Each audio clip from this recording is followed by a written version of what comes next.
I'd like to thank all of you for being here this afternoon, and I'm very proud to be here. Actually, a little surprised that we have to be doing this at this point, but I'd like to say that we are here to offer a way to unite Minnesota and to bring forth a bill that will take the divisive social issues away from the political arena and give everyone the individual rights that they deserve. And we will be doing that by dropping a bill on the House side to create civil unions in the state of Minnesota. So I am absolutely available here to answer your questions and to also let you know that this is a bipartisan bill. It does have the support on both sides of the aisle, and I am proud of that. I guess as a little bit of background, many of you may know, if you go back to my speech in the House floor 2 years ago, I spoke about getting government out of this arena. I said from the putting the marriage amendment on the Constitution of the state of Minnesota was the wrong thing to do. And I stood up and said that because I felt very strongly that that is not government's role. Government's role is to protect the individual and to make sure that we are giving them the rights and liberties that they deserve. So I stood up and said that. Now we fast forward 2 years down the road, and we have a gay marriage bill proposed. And I sat on the board of Minnesota United, which certainly their group was the prime factor in defeating the marriage amendment. And so as I sat on that board, my message was still clear. It was that I do not believe government's role is to define marriage. So when the gay marriage bill came out and they approached me, and I also had conversations with Representative Clark, as they approached me, they assumed that I would naturally get on the bill. At that point in time, my statement was, that's strange to me, because if you heard my message and you listened to my statement on the House floor, I was completely opposed to government intervention. And now, simply because the conversation has changed, it would be completely hypocritical of me to make the statement that now I agree government should take the role. But that does not stop the injustices and the discriminatory things that are in our statute today. And that's why I bring forth this bill. I bring it forth also at this point in time. I'm a little surprised because I thought actually the Democrats would have done this. I thought civil unions would have been proposed by this time. And I'm afraid because it's not, now we've put all our eggs into one basket proposing a gay marriage bill. If that fails, there's no fallback plan. My commitment to my constituents and to the state of Minnesota was to make sure that I got those individuals their rights. So as I stated, this bill will absolutely give all the benefits and limitations, by the way, of marriage to same-sex couples. And I'm looking forward to doing that. Thank you. What are your Democratic supporters? Where are my Democratic supporters now? Right now, there is Kim Norton has signed on to the bill. I certainly won't speak for her, but she has signed on to the bill. I have spoke with numerous Democrats at this point in time that have suggested to me that they appreciate me bringing this forward, and they look forward to reading the bill, and I would expect that more of them would be getting on. Representative Kelly, the supporters of same-sex marriage say this is discriminatory, this is separate but equal, and that this does not give the same rights as a legal marriage. Well, I would certainly argue against that. I would say that it is exactly what we need. The issue that has been going on that Minnesota spent $18 million fighting was trying to define the one word. So what this bill does is simply anywhere there is marriage in statute, we insert "and civil union." So to suggest that it does not give them the same rights and benefits to marriage is completely false. In fact, in 2011, a bill was proposed which 28 Democrats were on, including the author of this bill here, including the majority leader in the House. 28 members were on that bill proposing the same civil unions. So I believe it is exactly what we wanted 2 years ago and what we should do today. Representative, what would you say to skeptics who say that the real motivation for this is to muddy the whole thing up so that not only same-sex marriage doesn't pass, but civil unions might not pass either? How would you say to those? What would you say to those folks? Well, I would say that I don't mean to keep going back to my statements on the House floor, but all anyone has to do is to go back to that day and listen to my statements on the floor. I believe I gave a pretty impassioned plea to the rest of the members on the House floor that day, is that government needs to stay out, but we absolutely need to correct the injustices that are out there, and that's what this does. Forgive me, I perhaps didn't state my question very well. What I mean is not so much your motivation, but what are you concerned possibly, or what would you say to those who would say, hey, this bill in conjunction with the other one is just going to blow the whole thing up, regardless of anyone's motivation? Well, I would say to them to look at the merits of the bill and to say if this gets what we want, and this stops the argument and stops the ridiculous amount of money being spent trying to suggest to someone that they have to think the same way I do about the word marriage, is completely wrong. I would say look at the merits of the bill, come along and let's unite Minnesota, and let's move forward, and let's talk about the economy and jobs and everything we're supposed to be doing up here. What this is really trying to do is to end the conversation here. Let's unite us again, and let's all work together to do what we're supposed to be doing. You say government shouldn't have a role in defining marriage, but doesn't it currently? Would you address that? Well, I think it does, and I think that's a very good question. Marriage is in statute. So as opposed to trying to pull that word out, we simply entered civil unions right alongside of it. So I don't think you want to fight that battle all at once to suggest that you're trying to take something away from marriage. So realistically speaking, I think it was the best way to go is to insert the civil unions as opposed to pulling out marriage. So But to get government out of it altogether, wouldn't it make more sense to just use civil unions, whether you're talking about same-sex couples or opposite-sex couples, and just get government out of marriage altogether, just call it civil unions for everybody? Well, I think that's a great question and a great point, and I think eventually, quite frankly, I think that's where we're headed. Well, I think if you look at Europe, that's exactly what happens in Europe. I mean, you've got civil union contracts, and you go get your marriage blessed by the church. So I think eventually we'll get there. But after seeing the last 2 years of the battle we fought and the amount of money that was spent, and it all revolved around one word, and that's marriage. So instead of fighting both battles at once, I think this is somewhat of a baby step to say, okay, let's focus on the individual, focus on getting them the rights that they deserve, and then let's continue the conversation. Are you looking at this as the least bad of two bad options? Or, for instance, if the marriage bill was defeated, would you still bring this one forward on its own merits? Or is this sort of just a little bit better than having marriage? Well, for me personally, this is the best bill. This is the best bill there, and the way we should be moving forward. Again, it's completely consistent with my message of take government out of that conversation of trying to tell me what marriage is to me as an individual. The reason we live here, and not to get patriotic on you, but the reason we live in the United States of America is that we can allow an individual to stand up and espouse whatever they believe in. And it could just make our blood boil, and we'd be vehemently opposed, but guess what? It's their right to do that. So actually what we're doing is protecting everybody's individual right to proclaim what marriage is to them. But that's not government's role to tell them what it is. Government's role is to protect the individual to be able to do that. So that's what the bill is about, and I believe this is the bill that we should be moving. Representative, this kind of comes late in the process. Your chances of getting a hearing on this, perhaps not so good, so what's your strategy? Well, interestingly enough, around here, absolutely, if you're talking about deadlines and things that we've had, our strategy will be to request a hearing in civil law. And although the guideline is passed, it seems to me that we've seen a couple bills come and go by going through the Rules Committee. And we can hear a bill at any time, and I'm going to ask Chairman Lesch to hear the bill and act on it. And once we hear it and are able to vet that, I fully intend to ask it to be moved to the floor. Representative Kiefer, you had expressed some ambivalence about the marriage bill proper. Does your signing on to this measure indicate that you've decided that you cannot support the gay marriage bill?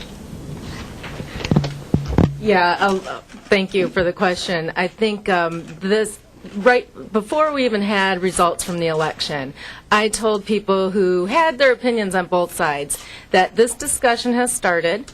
We've asked the voters to decide. We've gotten some feedback. But all along I said, I will address the issues that you're concerned about. There's laws that you're being discriminated against. There's things that are just not working out as a unit in property ownership and health care rights, and I want to address this. So I fully support this bill. Right. Does this mean you've decided you would not vote for the original marriage equality bill from this session? I had spoken with Representative Clark, the author of that bill, probably 2 months ago, and told her I could not vote for her bill the way it is right now. Can we extend that question to the other three of you? Are you all no's on gay marriage if you don't get your way on this bill? Certainly I can address that. I, as I stated, was on the board of Minnesota United and worked very hard to defeat the amendment. So certainly, as soon as the bill was going to be dropped, they brought the bill to me and requested my signature. And I think that surprised them, and it surprised a lot of people that I said no to that. And I said I could never do that because in my mind, that would be the most hypocritical thing I've ever done. So regardless of my own beliefs and what I believe in marriage, I will not support the gay marriage bill. I will support civil unions. Could the other two of you address that? You know, I support Representative Kelly. I feel real strongly about this issue. I've been in the legislature 11 years. I've supported civil unions the entire time. I don't support Representative Clark's bill. This is a solution to the issue. This brings Minnesotans together.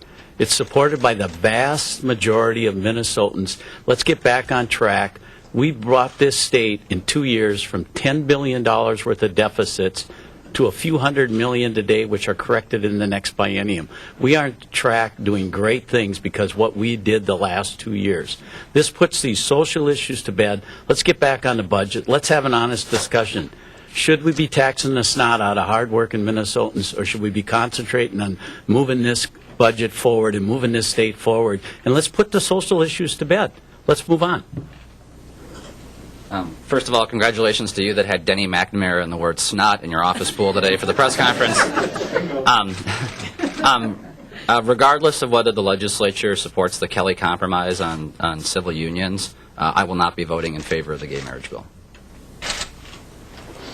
How do you define civil unions in this bill? Strictly same-sex couples? No, civil unions are defined anywhere in statute. Where marriage is in statute, it simply is marriage and civil unions. But how is civil union defined? You have marriage and you have civil union. How is civil union defined? The union of two individuals. So opposite-sex couples then would have the option to, as well as... That's correct, but what we need to understand is that you do receive the same benefits and limitations. So the limitations of marriage, for example, is you can't marry a family member. You can't marry your uncle. If you leave the contract, the union, you have responsibilities. So that's why putting it in the same statute ensures that they are given the same rights. Does the bill, following up on what Don said, does the bill contain any stipulations about the manner in which civil unions are formed? I mean, could I form a civil union without a contract with somebody in this room? No, not without a contract. That's the idea. Is now if you want a civil union, the government is enforcing a contract. So what is the difference in this bill between marriage and civil union? Well, the way marriage is defined is between a man and a woman. But a man and a woman can be in a civil union under this bill. Correct. And It would be rather redundant, but And they would have the same responsibilities as well. Legally, they would be under the same obligations as if they were married under Minnesota law, according to this bill. Correct. They would have the same privileges and the same legal obligations and responsibilities. That's correct. Just to the point that it would not supersede federal law, and with federal law, there's some things that marriage allows. You can file joint tax return under federal law. Minnesota taxes follow federal taxes, and so this is a Minnesota bill to allow civil unions. It does not supersede the federal tax code as such. So when the Supreme Court then throws out DOMA, the Minnesota law they would not be covered under the federal law. So Minnesota law would discriminate, wouldn't it? No, I guess I don't see how Minnesota law would discriminate. I guess to be clear, even if the gay marriage bill passed, it does nothing to the federal law. So that doesn't change anything to federal law. Well, other states that have this, particularly New Jersey, say it does not end discrimination, particularly in employment and health benefits. Do you know about that? Do you believe that? That civil unions? Right. Civil unions actually do not prevent employers from, they won't give you health benefits. There are many other things that you don't have to do with civil unions. Well, I think our human rights legislation already handles that. But in my conversations with many employers, for example, we have many employers in the state of Minnesota who are very progressive and do this already. They grant domestic partnership benefits. And so in that regard, this is actually a benefit to them because now it defines things. Now it's not a gray issue. It's not ambiguous to someone to come in and say, well, I have a union or I have a domestic partnership. Now they can define it. To not give people the same rights under a civil union. That would be illegal in Minnesota law? Well, that's still a bargaining issue. So you bargain for this, so it's not illegal. It's not in law. Right. So it's a different thing than a marriage. No. It's not any different than marriage. Right now, if you go to work for a corporation or if you have bargaining, you're bargaining for health benefits, for salary, for anything. The statute that defines marriage where marriage is in statute has nothing to do with the benefits you receive at your employers. But if a company offers health benefits to married couples, under your bill, they would not be allowed to deny health benefits to civil union couples. Correct. I think that's still a bargaining issue. That is still a bargaining issue because my employer could offer me health benefits without my spouse. They could just give single coverage to me. If they offer it to married couples, they would have to offer it to civil union couples, correct? Otherwise, by definition, it's not as much legal rights as being married. Well, in the regard of what is the definition, what we're saying is the state enforces the contract. The contract is a civil union and marriage. So it is still defined that way as far as enforcing a contract. What if an employer says, I have a moral objection to same-sex unions, whether it's a marriage or a civil union? I do not want to give your partner any benefits. Would that be kosher under your bill? Would you make exceptions for moral conscience? Well, this would change no part of the law in that regard. Because I think what's interesting as you bring forth, just a question. The marriage bill, for example. All of a sudden we have a gay marriage bill that started having carve-outs to say, okay, the churches, if you want to basically opt out of this. And it surprises me because I thought our intent was to protect the individual because we felt things were discriminatory. So now we're creating a bill, gay marriage, but we're saying, okay, we'll carve out this group, and this group to say it's okay for you to discriminate based on religious issues, right? That's wrong. We should be protecting the individual. We should not be creating a bill that we have to have carve-outs to and allow people to discriminate. That's why this should be a straight civil union contract. There would be, like a church would have to provide partner benefits? No, the churches do not have to do that now. We do not change what a church has to do. We do not change what a business has to do. But Tim, I think a great point to make here is you need to realize now a couple will have a civil union, and if the more employers are going to say, domestic partners, that's a real gray area, it's not defined.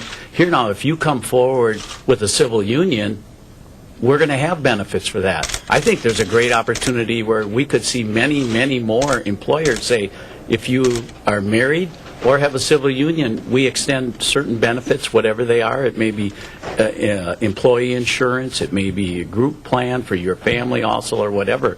I think this moves us forward, not moves us farther away from. And it would clarify for a lot of employers. It's got to be a very hard decision today for them. Do they scrutinize that? Do they, what is actually the arrangement? I think this would be a positive step. Just so that we're clear here, if an employer says, I want to provide health insurance benefits for married couples, but not for those civil unions, would not be illegal under this bill? Or don't we know? I mean, I'm just trying to be... Let's see, which one of you is a lawyer?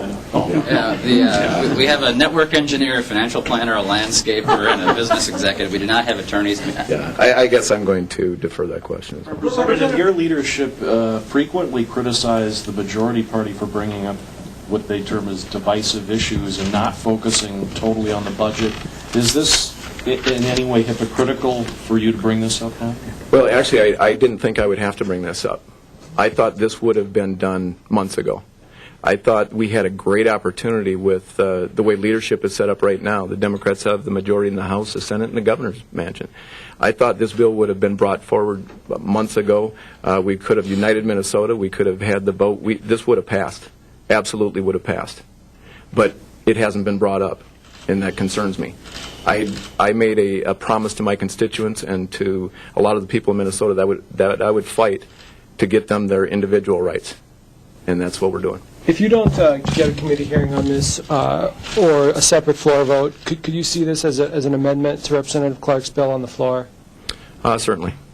Representative, help me understand this.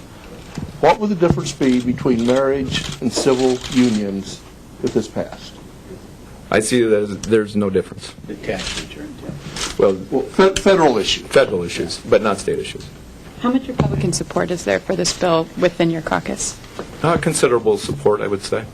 From rural members as well, or have you checked with them? Well, I've had conversations with many of my caucus members, and just like any one of us up here, they have an election certificate, and I think we've had great conversations, and I think they are looking at this issue and will be deciding themselves. How many DFOs in addition to Representative Norton? We're rural members. Oh, sorry, I know. Pardon me. How many DFOers in addition to Representative Norton will be supporting the bill? Well, right now, Representative Norton is on the bill, but I've had conversations with probably the same number of Democrat representatives as I've had with Republican representatives. Any others pledge their support, though, other than Norton? I'm not going to speak for them. Have you talked to civil law chairman to get any feel for this will be heard? No, I haven't directly. I will be putting in a request since I just dropped the bill today. It will be registered on Thursday, and I look forward to making that request to Chair Lesh, and hopefully he hears the bill. Do you have copies of the bill? Yes, I believe our media person did have copies here. I can. Okay. As Republicans, how hard is it for you guys to come out in support of unions? Well, it's not difficult for me, as you've seen, but I won't speak for my. If you would have asked me in the last 11 years, I've been in favor of it, so it wasn't hard for me. It's not hard for me. Looking at strictly the data from the election, the marriage amendment passed with only 43% support. I have a question on my online survey about it, and the responses are overwhelmingly in support of some type of compromise so that we can get a solution and move on to the important things in the state. Do you think this would end the conversation, given that Representative Clark, Senator Dibble say they don't support it? Wouldn't people just keep continuing to push for gay marriage if they only got civil unions? Well, I think this furthers the discussion. I don't look at this as stopping the gay marriage bill by any stretch. I mean, they have the bill, they have the majority, as we've said. This isn't stopping them from having that discussion. But this is furthering the discussion and offering an alternative that I believe will stop and get back to giving these people the rights and freedoms and benefits that they deserve. Yes, go ahead. Sure. Just in closing, if you take a look at the public opinion data on this, We have a choice right now. We can engage in a gay marriage debate, and we're going to have half of Minnesota fighting half of Minnesota on this issue. It'll be incredibly divisive. If you look at the issue of civil unions, the overwhelming majority of Minnesotans support this. Most recent polling shows anywhere from 75 to 79% of Minnesotans are in favor of civil unions. 57% of Republicans are in favor of it. So the choice we have as a legislature now is, are we going to have a divisive fight that pits half of Minnesota against half of Minnesota, or are we going to unite and come together on geographic and partisan lines? My advice to the DFL majority is, I've seen what happens when half of the state fights half of the state, and it ain't pretty, so choose wisely. And let's unite Minnesota and move the state forward. Thank you. What about a Senate counterpart? Is there going to be a Senate bill dropped, or? Having same conversations, and I believe that will be coming shortly. This yours? That's mine. Who's the sponsor, Representative? In the Senate? Not yet. Not yet, okay. No. But thank you all for coming, and certainly I will hang around afterwards if you have any other questions. Thank you.